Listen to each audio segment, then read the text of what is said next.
I love to play my cats, but one time or last day, I was scratched by my cat.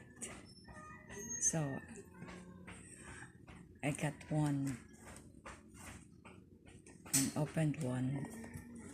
So I went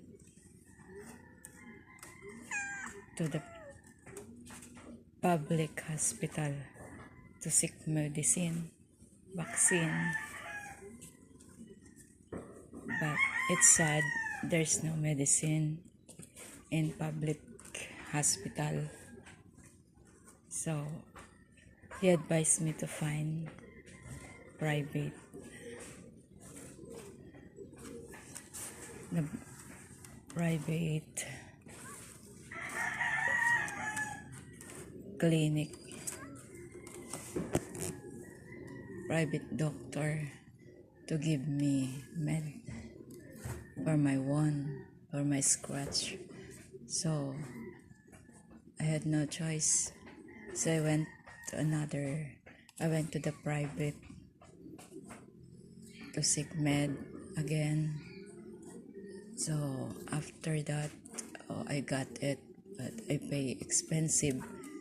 First dosage I'd pay 600 for anti-rabies first dosage plus 150 for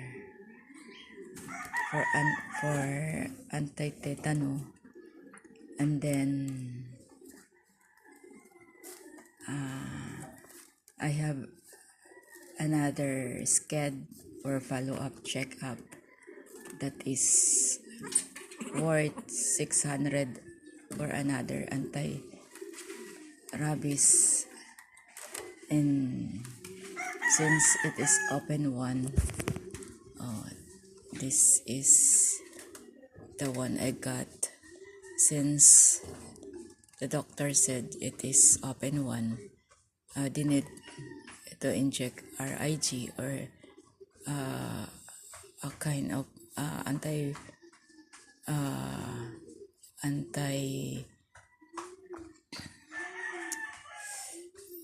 rabies that injected near the ones to kill rabies within that ones. That is the doctor advice, but it is very expensive. It is cost 2,500 plus another 600 for another anti-rabies. So next schedule I will have to prepare 3,100. That is for the second dosage. So aside from that, there is two doses to be injected for the following schedule. So all in all, it's very expensive. I love these cats, but I cannot feed them well and give them shelter well. So if ever someone needs my cat to have shelter, so I am willing to give them, even if it's hurt me, for my cats to be live happily. Thank you.